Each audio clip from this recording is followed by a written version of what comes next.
People of the internet, today we're going to learn all about the Rogansphere's failed acting careers. Let's go.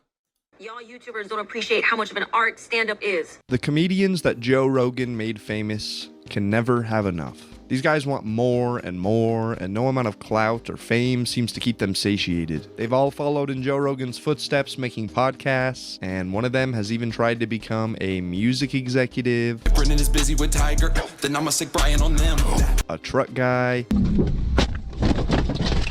Starting emergency call to the SOS service. A swinger, and even tried to create a Japanese whiskey called Tiger Thick, named after his son, Tiger, and his brand, Thick Boy. This is a 42-year-old man named Brendan Schaub. I'm sure there's plenty of other things that he tried to do that I forgot about too, but when I tried to Google Brendan Schaub business ventures, none of them have been successful enough to come up. What can you do? All that really comes...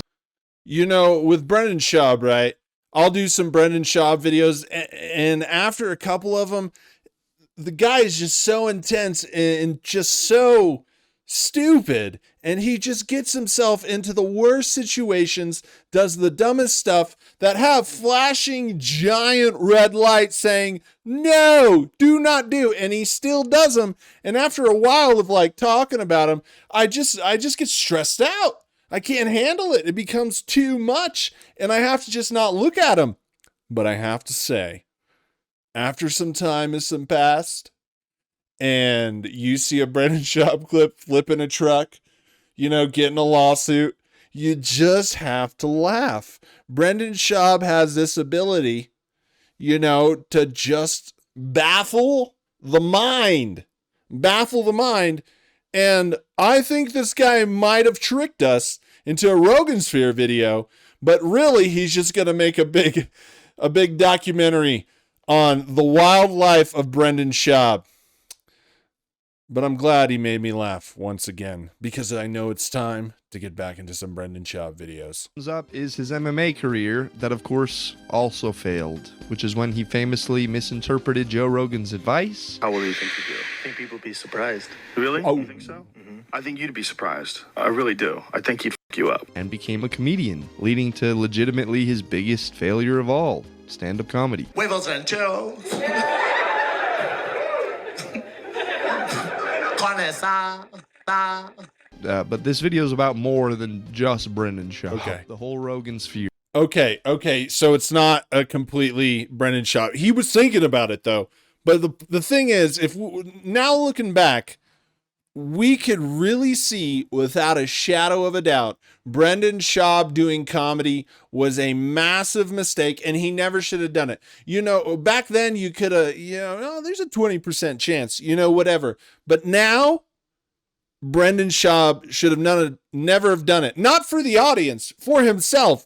Because if he makes it to 80 and he goes out and buy some groceries and he's at the store pushing his little cart, right? He just pushing, right? And he's pushing his cart. There's going to be some people that see him and they're going to go, Gringo Papi? And he'll never live it down. The Gringo Papi could be one of the most historically tragic events, humiliating events in the history of all histories. And it will go down forever. Aliens, when they find our planet 2,000 years from now and conquer us and kill us all, one of the first things they will do is watch the Gringo Papi and go, these dumb motherfucking humans. Is intolerable. And basically every single one of them has tried to break into Hollywood and become a famous actor in one way or another. So today I want to look at those mostly terrible movies. I think a good place to start is with what might be the worst of all, none other than Bert Kreischer, the comedian who of course got famous for taking his shirt off and telling an unbelievably realistic stand-up story where he outdrinks Russians. And Bert Kreischer doesn't have any other ideas, so that's what his movie is too. It's just a recreation of his famous stand-up story. The Machine seriously has one of the lamest starts to any movie I've ever seen. It literally starts with clips from Bert Kreischer's stand-up that the movie's based on, and there's a Russian guy watching the performance, so within seconds it became even more boring than I expected. Why isn't this just a movie of the actual story? No, instead we're in Bert Kreischer's post-fame, weird, fake, made-up life with actors portraying his family, including Mark Hamill as his dad. I guess Bert thought that would be funny. And this is even more sad, what if this casting choice is fulfilling some lifelong desire that his real dad couldn't? The dumb plot of this movie involves Bert stealing the pocket watch of this Russian girl's dad. So she brings him to Russia, where he's like super famous as the Machine. And he walks around reminiscing on all the amazing, incredible things he did the first time he was here in Russia. You know, back when the famous story definitely happened. You know, the one that's so good and so real that an entire movie was created based around it. And that's what this movie becomes from here, is a retelling of the stand-up story that he's already famous for. Bert Kreischer. I love it how this guy is just so over it. He just has no filter on. He's just like, this shit is fucking trash, you know? And I'm sure whoever paid for that movie, they jumped on the Joe Rogan Rogansphere hype, right? Back when it was a hot thing. And now they look back on that decision like Brendan Schaub looks back on the Gringo Papi, right? Just complete shame, humiliation, and a massive loss of money. And I haven't even seen The Machine. I don't think I would make it more than 3 minutes. If it's just Bert talking about, I'm sure the whole movie is Bert talking about himself. You know what I mean? What do I got to watch it for? Anyways, this guy, I'm liking this. I'm like, this is nice.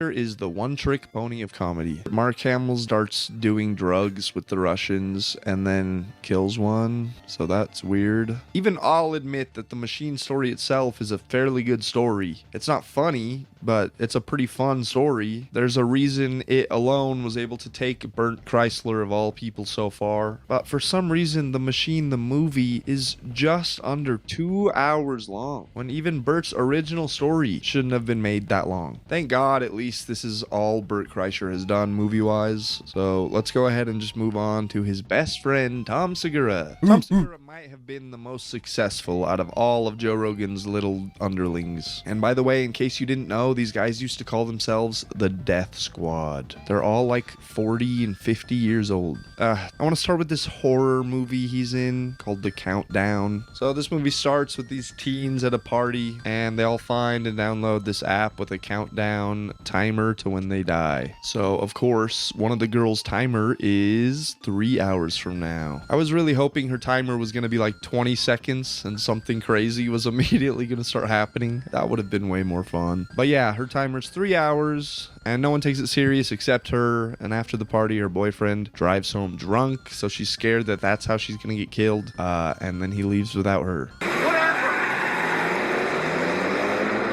And she was right. He actually does crash his car. Except then this just happens anyways.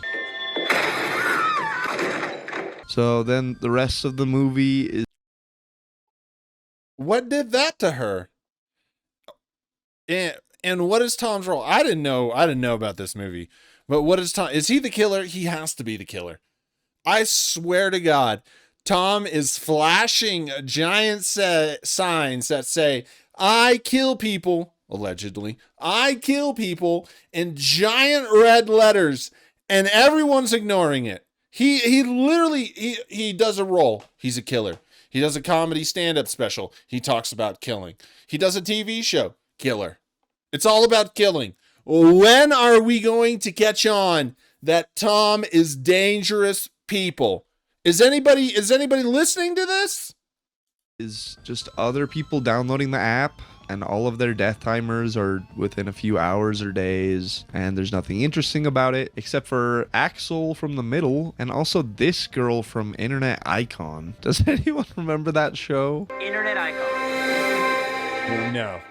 No, do It was not. Ryan Higa's talent show to find the next big YouTube star in like 2012. So Tom Segura is a hacker who hacks into the app to make people's timer last longer. And I can't believe how bad of an actor he is, actually. I mean, it's big, like a season of Game of Thrones on your phone big, which doesn't make any sense because it's just a clock. Well, can you still delete it? Of course. I thought he'd be better than this for some reason. He's like really monotone and weird, and his hacking doesn't work, and then he's not in any other scenes. So he's also in this movie called The Instant Family, which is a movie starring Marky Mark Wahlberg that Tom Segura has a very tiny role in. He just has a few lines as Mark Wahlberg's wife's sister's husband. He's also in this movie called The Opening Act. It's a movie all about stand-up. It starts with a ton of classic stand-up clips, including the underrated GOAT, Brian Regan. Whatever happened to handshakes? Didn't those work okay? This guy walks up to me and he's like, huh? Huh? Huh? Huh? I'm like, I don't know how to participate. And the movie's about this Asian kid who loves stand-up comedy and his journey becoming a... Okay. People are saying these are the best comics. Or at least in the mainstream, if you're not looking into comedy, right? These guys are being promoted. And I've said it, but for the first time, I've actually felt it. And I want to ask you a question because how I feel right now. Is comedy really dead right now? And if you practice your craft for 10 years, the Rogan 10, right? The wrong 10, but the Rogan 10 years of practicing comedy. How the fuck are you not better than that? That's just stupid. And you see all the physical. I think Joe Rogan just picked a handful of dumb people and said, that's comedy. And ever since then, he's been trying to mimic them because all this physical, like just not making a joke, but trying to make the joke, it's not funny. And I don't know, maybe there is a spell that has been cast over the population of the world, or at least America. I don't believe any other country takes these guys seriously, where people are dumber, at least in the comedy world. I just cannot understand how anyone laughs at that. Okay? So is comedy really dead? I deep in my heart right now, I think it would be yes. Comic himself. His girlfriend is Debbie Ryan from Disney Channel. Pretty much every scene that he's not physically with her, it's overlaid with their texting. Honestly, this movie's alright, I guess. It's way better than Jim Carrey's first ever movie, Rubberface, which isn't a very fair comparison. It's just also a movie about beginner stand-ups. For a movie about comedians, it's not funny, which isn't very surprising, I guess, because stand-up comedy isn't funny anymore. The only entertaining parts of this movie are Bill Burr as the boss and Cedric the Entertainer as the main comedian star. And then there's Tom Segura's role. The main character ends up in a girl's trailer home who's trying to make him cheat with her, and then her boyfriend comes home, who is Tom Segura, the cop. You hear his voice a little, but you don't actually see anything except his legs as he's... Could have been you. What? Could have been you, like the 50 Cent song, because you love 50 and I love 50, and that's just what I always think about when I'm taking care of my man. Oh, baby. Let's get horizontal. What am I watching? So yeah, other than for some reason that horror movie, Tom Segura didn't really... It makes sense. Do you notice that a lot of the times that Tom Segura is in TV shows or movies, he's always taking down his pants? Why is Tom Segura always taking down his pants? If you look at his TV show, within the first 2 minutes, he's shitting himself and he pulls out his pants. Do you think Tom just likes being naked in front of people? Is that what it is? Is that why every time there's a Tom Segura part, he pulls off his pants? Do you think that's Tom's little kink? Killing and showing his booty hole to people? Could be. really try to get any big roles, it seems. So we're gonna go ahead and go on to Tony Hinchcliffe, who is a sad, strange little man. Did he just compare Tony Hinchcliffe's wife to Gila Klein, Ethan Klein's wife? I'm just gonna let that one there. I'm not gonna say anything.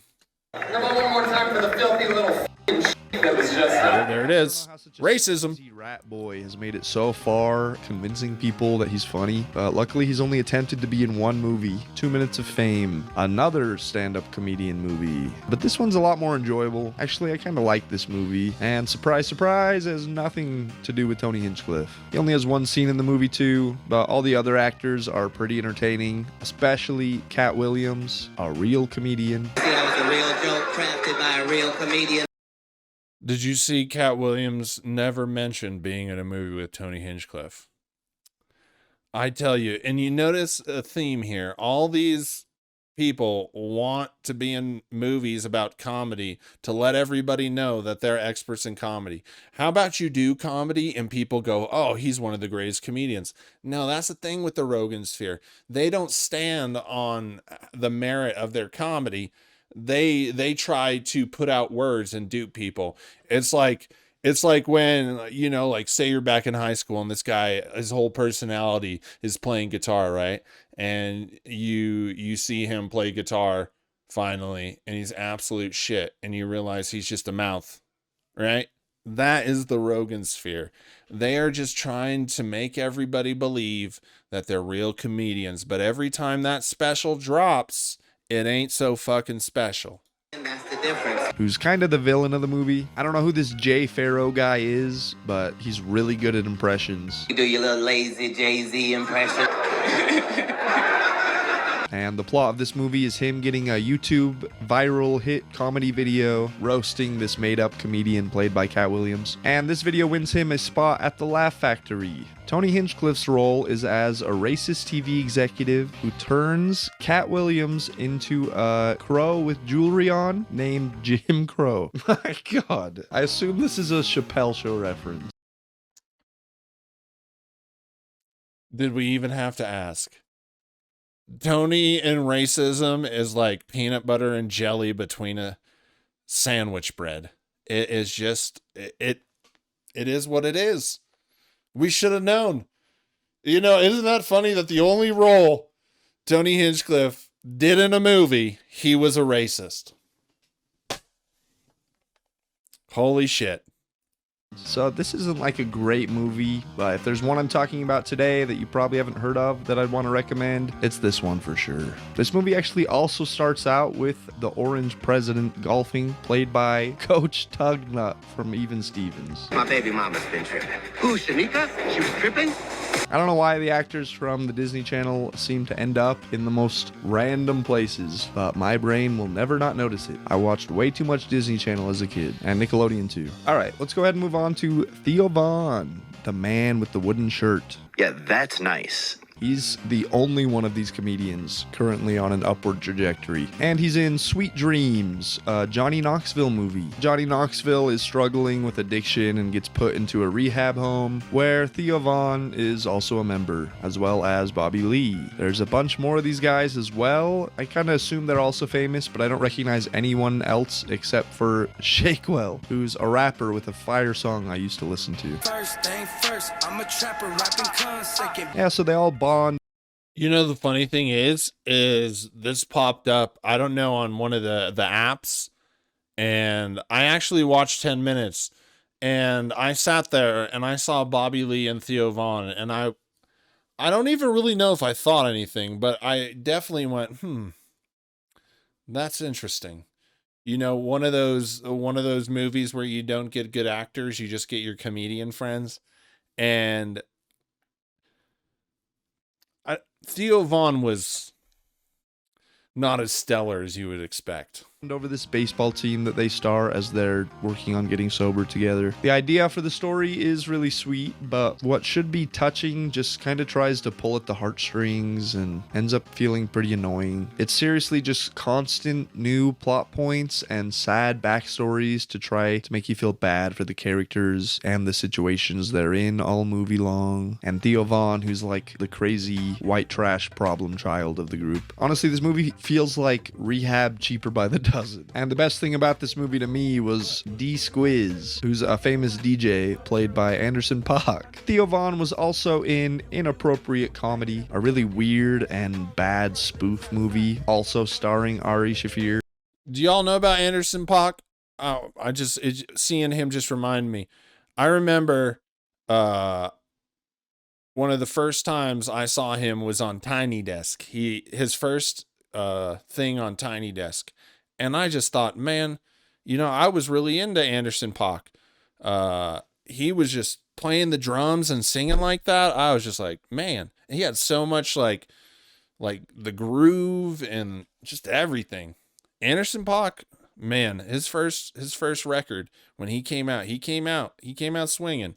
Isn't it kind of crazy how few movies there are that two or more of these guys are in together? There's literally just this and then a movie with Brendan Schaub and Brian Callen. I'm kind of surprised those two are only in one movie together. And by the way, I'm not going to be including Ari Shaffir. He does have a few roles, but I don't really consider him part of this crowd as much. He's just like Joe Rogan's best friend, so he's kind of involved with these other guys by default, just like Duncan Trussell. And Ari Shaffir plays himself in this movie too as the amazing racist, where he just tries to offend people of every race by bringing up as many stereotypes as he can until they get offended or annoyed. How much do you think a massage would cost? And Theo Von is only in the first few seconds of the movie doing a very pointless parody of 127 Hours. Hey, how you doing? Hello? Hello? I don't understand what this movie is. It's literally just a Some of y'all were saying things, right, when I was just saying kill Tony, all the racism, and I was just pointing it out. Literally, what are we doing here, folks? Literally everything the Rogansphere does has racism in it. Isn't that crazy? And it's like, Theo Von was cast as a racist. Tony Hinchcliffe, a racist bike rider.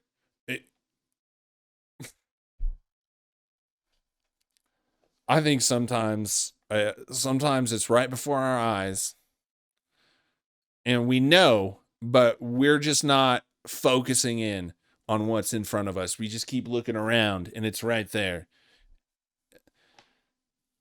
What is the Rogansphere doing? Have they been slowly indoctrinating young dumb men this whole time? A ton of short parodies of real movies structured by going between apps on this fake iPad. There's literally no actual through line to the movie, and this is the only part I enjoyed.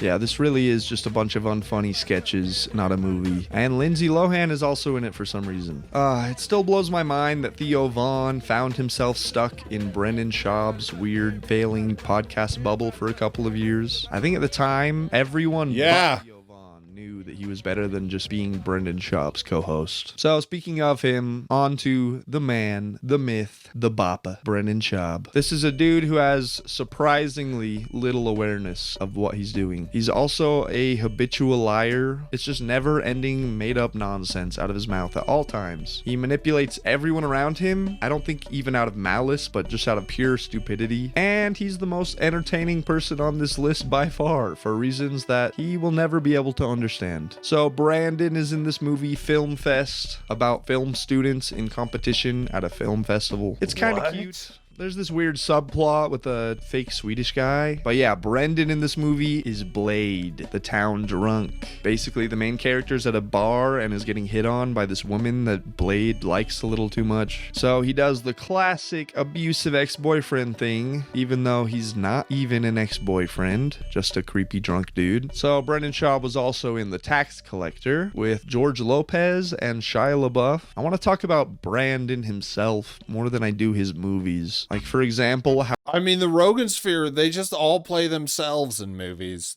The casting agent, like, we need a dumb idiot with some issues. And then, like, hit up the Rogansphere.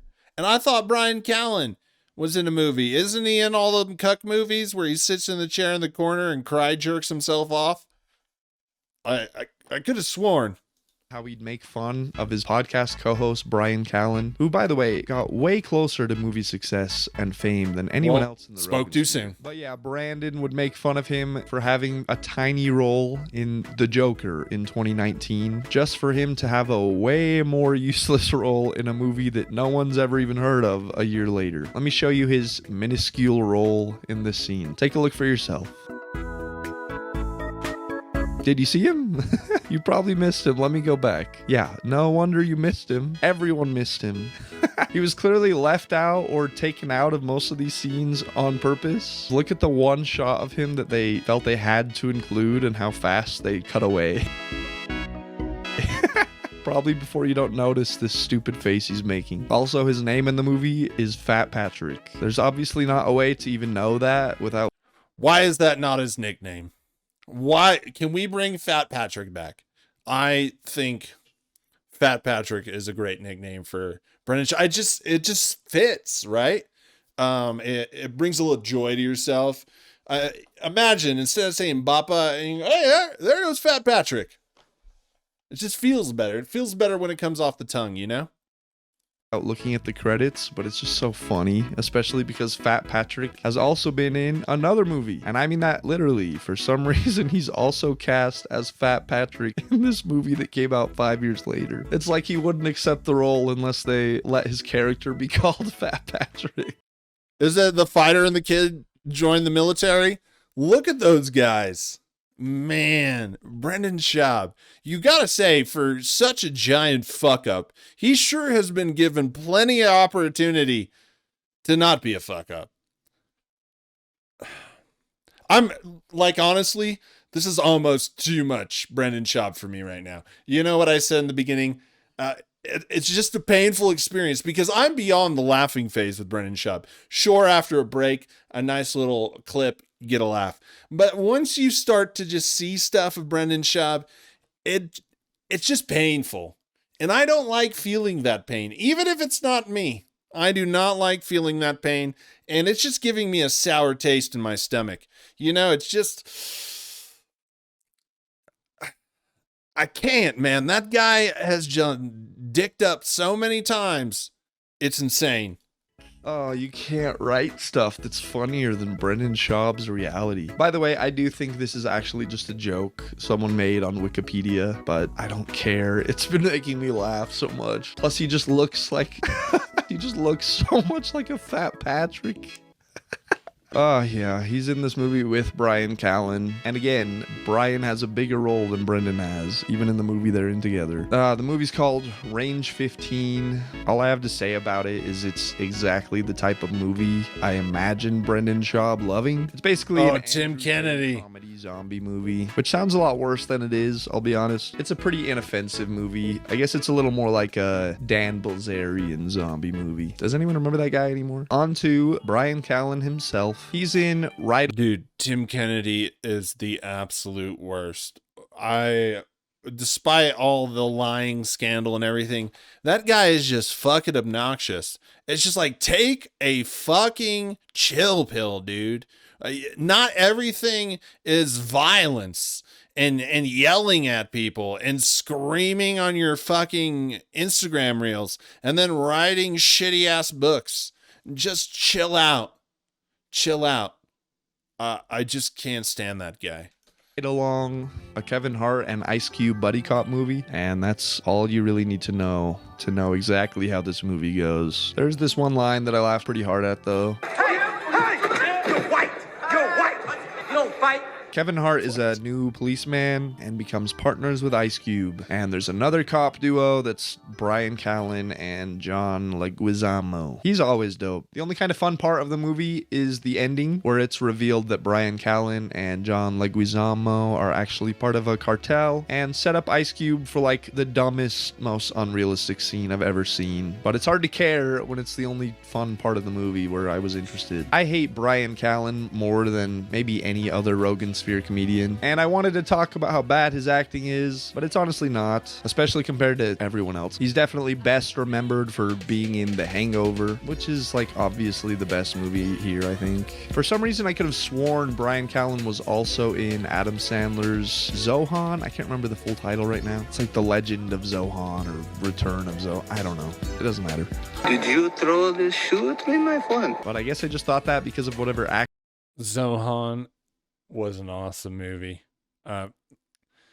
You know, people say a lot of things about Adam Sandler, but an Adam Sandler movie, when it's good, is really good.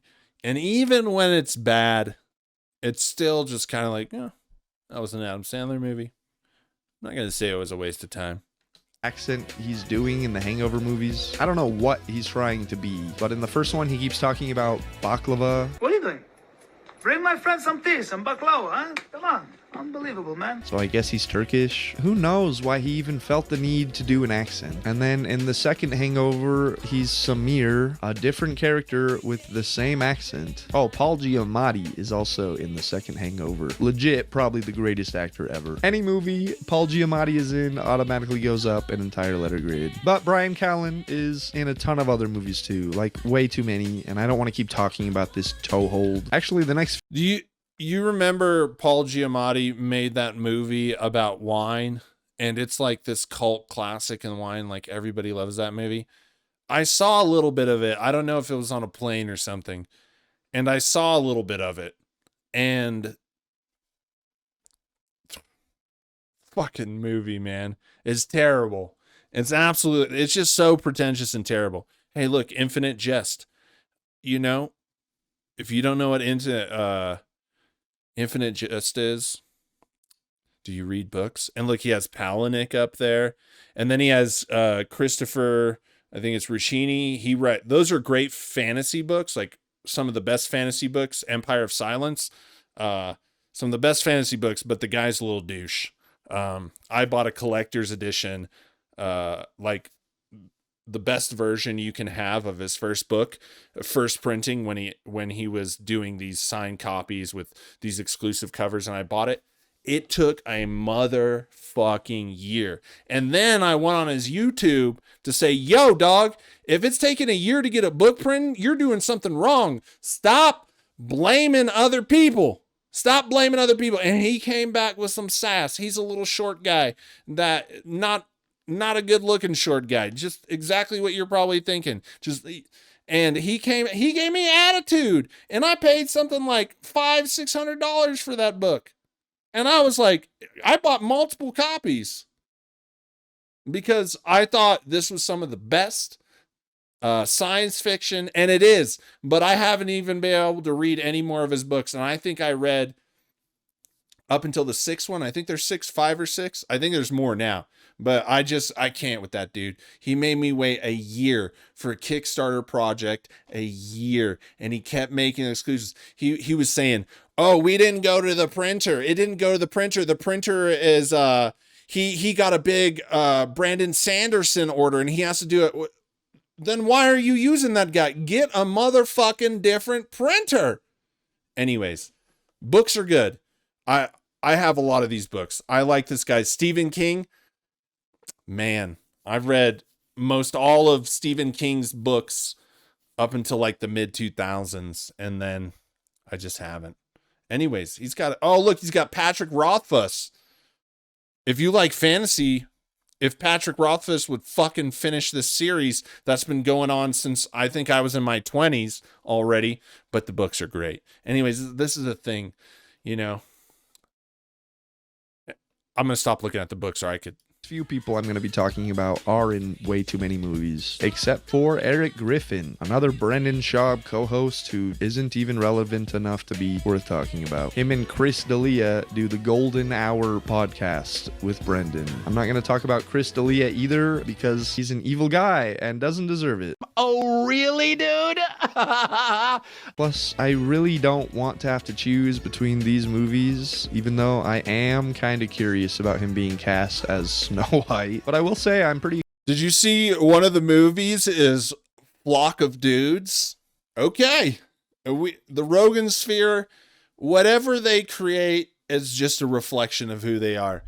And also, Chris D'Elia really does have the evil look. He just looks like you turn your back on him, you're dead. Or bent over. That's just what he does. Excited for the upcoming movie he's starring in.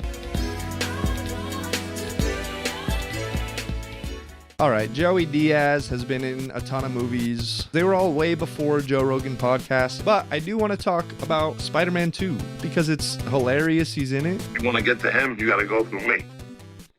Let's wrap this up with talking about the one and only Joe Rogan. Joe Rogan actually hasn't been in very many movies, probably because he's too busy being one of the 1,000 people that has the talent to write jokes about humping inanimate objects. Let's just get on to the first movie he's in. And I'm being serious when I say that I've never seen a movie like this. Venus and Vegas doesn't feel like a movie. He does not even mention that. Why does he never mention that? He always mentions the one about the zoo.